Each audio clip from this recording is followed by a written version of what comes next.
ఇప్పుడు 20 floors, 30 floors, 35 floors కూడా ఇప్పుడు కనీసం ఒక 20 ఫ్లోర్స్ ఉన్నది ఒక్కటి డెమాలిష్ చేసినా, మిగతా బిల్డర్స్ మళ్ళీ కట్టడానికి అనధికారికంగా కట్టడానికి ముందుకొచ్చే అవకాశం ఉంటదా? మళ్ళీ మున్ముందు.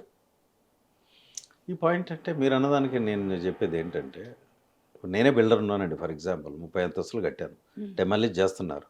నేను కోర్టుకెళ్తా కదా! అవును, నేను అప్లై చేశాను. నాకు అప్రూవల్ ఇచ్చారు. రెరా ఉంది. నాకు హెచ్ఎండీ అప్రూవల్ ఉంది. బ్యాంక్ లోన్స్ ఉన్నాయి. అన్నీ ఉన్నాయి. హ్మ్. మరి నేను అందుకే కన్‌స్ట్రక్షన్ చేశాను. నాది ఫాల్ట్ లేదని కోర్టుకెళ్తాడు.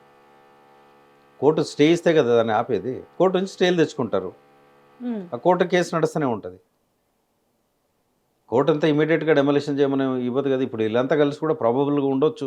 ఈ బిల్డర్స్ అంతా ఒకటైపోయి అందరూ పోయి ఆహ్, కోర్టు తలుపులు తట్టినా గాని మరి ఇలా మాకుందబ్బా! మాకు ఇబ్బంది అవుతుందనంటే court may give a guideline. మీరు ఆపండి వాటి గురించి లెట్ అస్ వెరిఫై అంటే ఆగాల్సుంటది. ఇప్పుడు ఏమైద్దంటే ముగ్గురు నెక్సస్ కలిసి చేసుకున్నారు గదా! ఇప్పుడు ముగ్గురు ఎవరిది వాళ్ళే ఉంటారనమాట. సరే ఇప్పుడు కొనుక్కునే వాళ్ళ పరిస్థితి. ఎందుకంటే ఇంతకు ముందంటే ఎఫ్‌టీఎలు, బఫర్ జోన్స్, నాలాల మీద ఇవన్నీ కూడా ఏం తెలీదు. హ్మ్. ఈరోజు ప్రతి ఒక్కరికి కూడా ఆలోచన వచ్చింది. అమ్మో! ఇదంటే దీని పక్కనే ఉంది. ఇదంటే దీని పక్కనే ఉందనేసి ఇప్పుడు అన్ని కన్‌స్ట్రక్షన్‌లో ఉన్నవున్నాయి. ఆల్రెడీ ఫినిష్ అయినవి ఉన్నాయి. అమ్ముడు పోని వాటి పరిస్థితి ఏంది? అమ్ముడు పోయి సగం సగం డబ్బులు కట్టుంటారు. వీళ్ళు వెనక్కా ముందుకా అన్నట్టుంటారా? ధైర్యంగా ముందుకు పోతారా? రేపు పరిస్థితి రియల్ ఎస్టేట్ పడిపోయే అవకాశం ఉందా? రియల్ ఎస్టేట్ ఆల్రెడీ పడిపోయిందండి. పడిపోయిందా? ఇంకేమీ లేదు. Simple equation. బయటికి చెప్పుకుంటున్నారు తప్ప రియల్ ఎస్టేట్ పడిపోయింది హైదరాబాద్‌లో. Very simple. హ్మ్. మనం ఇదివరకు వీడియోస్‌లో కూడా చానా చెప్పుకున్నాం. అవును. అప్పటికే పడిపోయిందన్నాం. ఇంక ఈ పరిస్థితిలో ఇప్పుడు ఇంకా పడిపోయింది. ప్రతి కన్జ్యూమర్ గూడా, ప్రతి వ్యక్తి గూడా ఆలోచిస్తున్నాడు. హైదరాబాద్‌లో ఒకసారి జరుగుతుందని తెలిస్తే ఇది హైదరాబాద్‌కే పోదు న్యూస్. వరల్డ్ వైడ్ పోతుంది. అవును. ఇంటర్నెట్ యుగంలో it will go everywhere in the world. కాబట్టి ఇప్పుడు కొన్నవాళ్ళుంటే మీరు దాన్ని డిసైడ్ చేసుకోండి. ఇష్టం ఉంటే వాపస్ తీసుకోండి. దానికి మార్గాలు కోర్టు తలుపులు తట్టాల్సిందే. పోయి అడిగితే ఎవరు ఇవ్వరు కాబట్టి. కూల్‌గా ఉండండి. లీగల్‌గా ప్రొసీడ్ అవ్వండి. అలా చేసుకోవడం బెటర్ అండి నా సలహా. మోకిల్లాలో దాదాపుగా 1200 ఫ్లాట్స్‌కు సంబంధించి విల్లాస్. హ్మ్. పలోమా విల్లాస్ అనుకుంటా. నిన్న మొత్తం నీళ్ళొచ్చినాయి. హుహు. హ్మ్. వాళ్ళందరూ గూడా ఎక్కువ ఎన్ఆర్ఐసే ఉన్నారు. హ్మ్.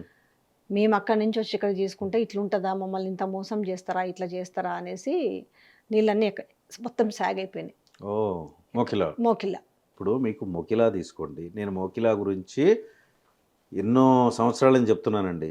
మోకిలాలో గానివ్వండి, అది 111 ఆ హ్మ్. ఏరియాకే వస్తుంది ఆల్మోస్ట్. కొన్ని ఏరియాస్ హ్మ్. ఆ సర్వే నంబర్స్ మాత్రం రాకపోవచ్చు. వీళ్ళు కొనేవాళ్ళు ఎలా కొంటున్నారండి? నాకు అర్థం కాని పాయింట్ ఏందంటే ఎన్ఆర్ఐస్‌కి there is no guidance for NRIs అండి. వాళ్ళకేందంటే ఎక్కడో అమెరికాలో ఉంటారు. ఇక్కడో ఇల్లు కొనాలే. 5,00,00,000 ఉంది. కొనేస్తూ ఉంటారు. కాబట్టే విక్కిరియల్ అనేటువంటిది పిక్చర్‌లోకొచ్చింది. మీరు గనక మనం ఇప్పుడు మీ ఇన్ని రోజులంటే మీకెందుకులే, మీ అడ్వైజ్‌లు ఎందుకులే అనుకున్నారేమో గానీ, ఇప్పుడు అవసరపడుతుందేమో ఇంకా. మీ రియల్ అడ్వైజర్స్ అనేది ఇప్పుడు అవసరం అనిపిస్తుంది. రియల్ అడ్వైజర్స్‌లో కూడా చాలా మందున్నారండి. యూట్యూబర్స్ చాలా మందున్నారు. ఆ! కానీ మన వికిరియల్ ఏంటంటే డెఫినెట్‌గా మీకున్న దాన్ని లీగల్‌గా వెరిఫై చేయడము, ఈ బఫర్ జోన్స్ ఎవ్రీథింగ్ వెరిఫై చేయడము, బిల్డర్ ప్రొఫైల్ వెరిఫై చేయడము, అసలు మీకు అవసరమా లేదా అని కూడా మేము గేజ్ చేసి చెప్తామండి. వింటే బాగుపడతారు. వినకపోతే మేము చేయగలిగింది ఏం లేదు. ఇట్లా టెన్షన్ పడుతూ ఉండాలి. టెన్షన్ పడుతూ ఉండాలండి. ఇప్పుడు మీకు ఒక రియల్ ఎస్టేట్ అనేది ఏమైపోయిందంటే political, bureaucratic, administrative, business people వీళ్ళందరూ అందులోనే ఉన్నారు గదా! ఇప్పుడు బ్లాక్ మనీ అంతా ఎక్కడుంది? రియల్ ఎస్టేట్‌లోనే గదా! దాంట్లోనే ఉందాం. కాబట్టి దీనేమైపోయిందంటే industry has become so polluted. Hmm. So polluted. ఇప్పుడు ఇంకొక విషయం అండి. ప్రీ లాంచ్‌లు చేస్తున్నారు. అవును. ప్రీ లాంచ్ దీని గురించి ఎవరు పట్టించుకుంటున్నారండి? దాన్నిప్పుడు క్లోజ్ చేసినట్టుర్రు గదా! కొంచెం ఎక్కడ క్లోజ్ చేసినట్టు? బయటకి అనౌన్స్ లేదు. ఇంతకుముందయితే బ్రోచర్స్ అవి వేసేవాళ్ళు, పాంప్లెట్స్ పంచేవాళ్ళు, ప్రీ లాంచింగ్ అని గాని, ఇప్పుడెందుకో కొంచెము బయటికి తెలియనివ్వట్లేదు. మ ఇప్పుడు దాన్నెలా చేస్తున్నారు? ప్రీ లాంచ్ వాళ్ళంతా ఛానల్ పార్ట్నర్స్, రియల్ ఎస్టేట్ హ్మ్. ఏజెంట్స్ వాళ్ళేం చేస్తారండి? ఏదో ఒక ప్లాట్ అమ్ముకుంటే 4 హ్మ్. డబ్బులొస్తాయని హ్మ్. 20 హ్మ్. అంతా పాయింట్స్ వాళ్ళలోనే అయిపోతుందిప్పుడు. వాళ్ళ వల్ల అయిపోతుంది. వాళ్ళు అడ్వర్టైజ్‌మెంట్ ఇవ్వలేరు కాబట్టి ఆ విధంగా చేస్తున్నారు. నేననేదేందంటే ఎవరు ఏమి చేసినా మనము కామన్ సెన్స్, సిక్స్త్ సెన్స్ అనేది వాడుకుంటే మనం మోసపోవండి. ఫర్ ఎగ్జాంపుల్ ఒక బిల్డర్ ఉన్నాడు. మనం లాస్ట్ టైమ్ కూడా డిస్కస్ చేసాము. హ్మ్. 2,000,00,00,000 కదా! ఆయన కలెక్ట్ చేసింది. హ్మ్. హ్మ్. ఎందుకు చేశాడండి? రూ. 6,000 3,000కి ఇస్తానంటే మీరు 40,00,000 కట్టారు. మళ్ళీ పోలీస్ స్టేషన్కి వెళ్ళారు. అంటే వీళ్ళకి పాపం ఆశ అని చెప్పలేం కానీ తక్కువకి వస్తుంది కదా అనేది ఒక మైండ్లో, కానీ దాని వెనుక జరుగుతున్నది గ్రహించాలనుకుంటే గ్రహించాలి, లేదంటే మోసపోతారు. ఇప్పుడు డెఫినెట్గా అండి, మీరు ఒక డ్రెస్ తీసుకోవాలన్నా, మీరు ఏదన్నా ఒక యుటెన్సిల్ తీసుకోవాలన్నా మీరు ఎన్ని షాపులు తిరుగుతారండి? ఈజీగా మనకు నచ్చిన దాకా 4-5 షాపులు అయితే తిరుగుతాం. 4-5 షాపులు అయితే తిరుగుతారు కదా. మీరు ఇక్కడ ఎందుకు మోసపోతున్నారు? రియల్ ఎస్టేట్కు రాకండి దయచేసి. నా sincere advice to the investors, ఇప్పుడు ఏమి కొనకండి దయచేసి. మీ డబ్బులు మీ దగ్గర పెట్టుకోండి. ఇప్పుడున్న పరిస్థితిలో ఎవరు అంటే ఇప్పుడు ఒకవేళ మార్కెట్ చాలా డౌన్ అయింది, రియల్ ఎస్టేట్ అనుకున్న దానికంటే 10,000 ఉన్న స్క్వేర్ ఫీట్ ఈ రోజు 4-5 వేలకు కూడా దొరకొచ్చేమో కదా. ఎస్, అంటే ఇప్పుడు ఇన్వెస్ట్ చేయడం కరెక్ట్ కాదంటారా? హై రేజ్లలో కొనుక్కోవద్దంటారా? హై రేజ్ జోలికి పోకండి దయచేసి. నాకు తెలిసి high raise buildings in Hyderabad approvals ఇచ్చారు, కానీ మీరన్న 1 or 2 బిల్డింగ్స్ కూడా మీరు ఏదో అన్నారు అక్కడ. ఇప్పుడు హై రేజ్ బిల్డింగ్స్ పర్మిషన్ ఎలా ఇస్తారు? ల్యాండ్ ఏరియా ఒకటి చూస్తారు, రోడ్ వెడ్త్ చూస్తారు. Abutting road width 80 feet or 100 feet. GO number 86, అది మాడిఫైడ్ సమ్మదర్ జీవో వచ్చింది, దాన్ని బట్టి ఇస్తారు. కానీ హైరేజ్ ఇచ్చినప్పుడు ఆ ఏరియాలో ట్రాఫిక్ కంజక్షన్ ఉందా, ఇప్పుడు ఎంత ఉంది, traffic movement per second, traffic movement per minute, okay, pollution ఏ రేంజ్లో ఉంది, వాటర్ ఎలా ఉంది, అక్కడ డ్రైనేజ్ సిస్టమ్స్ కరెక్ట్గా ఉన్నాయా లేవా, వాటర్ బాడీస్ రేపు వర్షం పడితే ఎటు పోతాయి, ఇవన్నీ చూసే కదా దానికి పర్మిషన్ ఇవ్వాల్సింది. మీరు పర్మిషన్ ఇస్తూ కూర్చుంటే ఒకవేళ వీళ్ళందరూ కలిసి ఇప్పుడు ఈ రోజు నష్టపోతున్న వాళ్ళు దీంట్లో అదే నాణానికి 2 వైపులా ఉంది కోణం, ఒకవైపే కాదు. ఒకవైపు ఏమో వీటన్నిటిని కూడా అబ్జల్యూట్గా పునరుద్ధరించాలి, ఎవరు కాదనం, కాపాడుకోవాల్సిన అవసరం ప్రతి ఒక్కరిది ఉంది. హైడ్రా డెసిషన్ కూడా మంచిది అనుకుందాం. రెండో వైపు సామాన్యులు బలవుతున్నారు.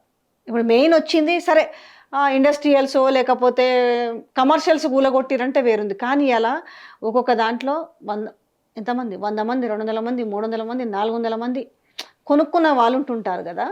సో ఈ నేపథ్యంలో వాళ్ళు హైకోర్టు ఇంకా లేదంటే రేపు సుప్రీంకోర్టు కూడా ఆశ్రయించే అవకాశం ఉన్నట్టు కనిపిస్తుంది పరిస్థితులు చూస్తుంటే. ఇప్పుడు 100% అండి. ఇప్పుడు మీ దగ్గర నాకు జస్టిస్ కావాలంటే, యువర్ ఎ బిల్డర్, మీ దగ్గర జస్టిస్ కావాలంటే మీ దగ్గర పేమెంట్ అయిపోయింది, బ్యాంక్ లోన్ తీసుకున్నాను నేను, పేమెంట్ ఇచ్చాడు, ఈఎంఐ కడుతున్నాను, నేను మీ దగ్గరికి వెళ్తే మీరు డబ్బులు ఇస్తారా? ఎవరు కదా, మ్యాటర్ ఈజ్ ఓవర్. బ్యాంక్ అయినా ఏమంటాడు, ఒక చెక్ బౌన్స్ అయిందంటే అదే కదా, నోటీసులు పంపిస్తాడు కదా. ఇలాంటి పరిస్థితుల్లో ఫైనల్గా నష్టపోయేది బ్యాంక్స్ అండి. వీళ్ళు ఎవరైతే నష్టపోతారో వీళ్ళు ఏదో, ఇప్పుడు మీరు తీసుకున్నారు 10 months నుంచి 1 year నుంచి కడుతున్నారు, ₹1,00,000 అంటే 12-20 లక్షలు కట్టారండి. ఓకే, మీరు ఇప్పుడు ఆపేసేసి మీరు కనుక కోర్టు తలుపులు కనుక తడితే యునానిమస్, ఒకరిద్దరు కాదా, ఉన్న వాళ్ళందరూ కనుక తట్టినప్పుడు ఎవరి మీద, మీరు ఇక్కడెక్కడ administrative and builder and banks మీద ఎప్పుడైతే వేసి బ్యాంక్ను కూడా మీరు I want my payment, okay ఇది కట్టిన పేమెంట్ రీపేమెంట్ చేయమని, రీపేమెంట్ అలాంగ్ విత్ ఇంట్రెస్ట్ అని కూడా పెట్టొచ్చు. కానీ తర్వాత వీళ్ళకు మళ్ళీ లోన్స్ వచ్చే అవకాశం ఉంటుందా? ఇట్లా జరిగిన నేపథ్యంలో ఈరోజు కోర్టులకు పోయి బ్యాంకుల మీద కూడా వేస్తే వీళ్ళు నెక్స్ట్ ఫర్దర్గా మళ్ళీ లోన్స్ పెట్టుకుంటే వీళ్ళకి వచ్చే అవకాశం ఉంటుందా? ఇప్పుడు ఒకటండి, కుచ్ పానీకి కుచ్ కొనా పడతాయి అన్నట్టు, అసలు ఇక్కడ ప్రాబ్లం వచ్చిందంటే నాకు మందు వేసుకోవాలి, కానీ రేపు ఇంకేమొస్తుందంటే మనం ఆలోచించే టైం లేదండి. కాబట్టి నేనేమంటున్నాను, బ్యాంక్స్ ఆర్ లూజింగ్. బ్యాంక్ కూడా మరి 2 రకాలుగా నష్టపోద్ది కదా. 1,00,000 కోట్లు నష్టపోయే పరిస్థితులు ఉంది బ్యాంక్స్. మోర్ దెన్ దాట్, అది ఎవరిది? పబ్లిక్ సొమ్ము. మారటోరియం విధించాలి. ఇప్పుడు డెమాలిష్ చేసింది అనుకోండి, for example X builder demolish అయిపోయింది, దానికి బ్యాంక్ పరిస్థితి ఏంది? ఇప్పుడు మీరు నేను కట్టంగా తీసుకుంటే హూ ఈజ్ లూజింగ్? ఒక్కొక్కరు దాదాపుగా ఇప్పుడున్న నేపథ్యంలో 20-30 లక్షల పరిస్థితి కూడా దాటి 1-2 కోట్లు లోన్ ఇస్తున్నారు. 80%, 90% లోన్ ఇస్తున్నారు. సాఫ్ట్వేర్స్ వాళ్ళకి ఇన్కమ్ 2-3 lakhs ఉన్న వాళ్ళకి 2 crores లోన్ ఇస్తున్నారు.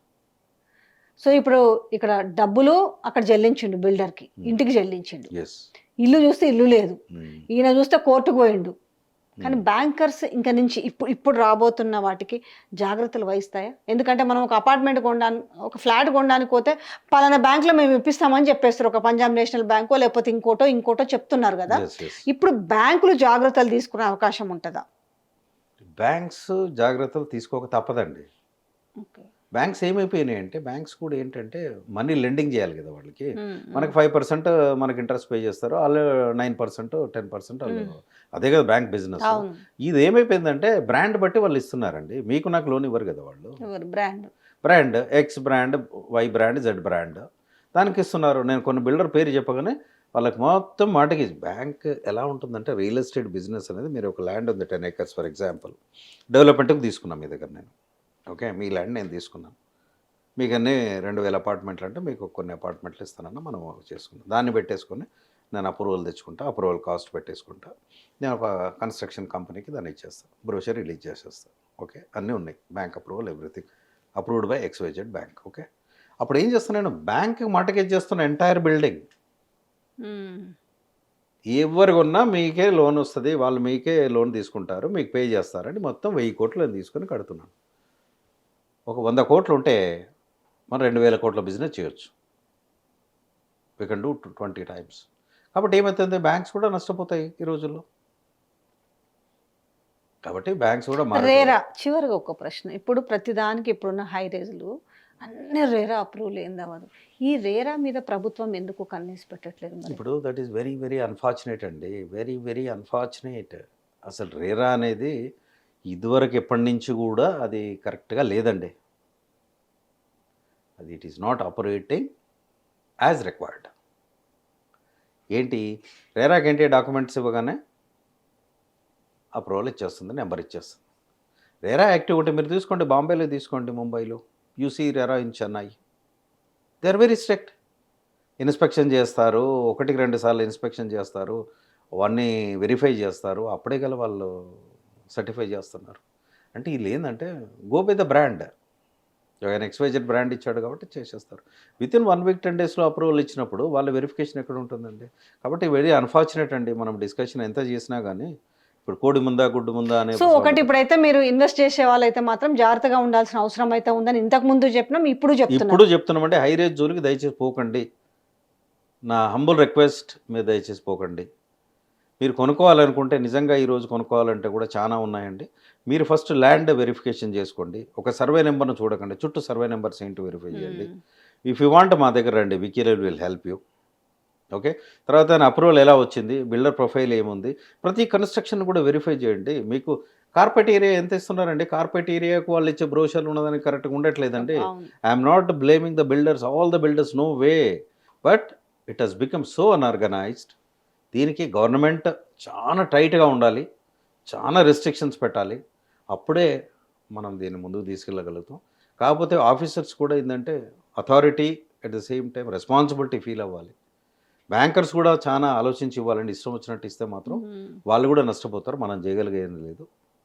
ఇదే అండి విషయం. థ్యాంక్ యూ సో మచ్ అండి, చాలా విషయాలు చెప్పారు. ఈ ఇంటర్వ్యూ నుండి ప్రతి పాయింట్ మీకు అర్థమవుతుంది.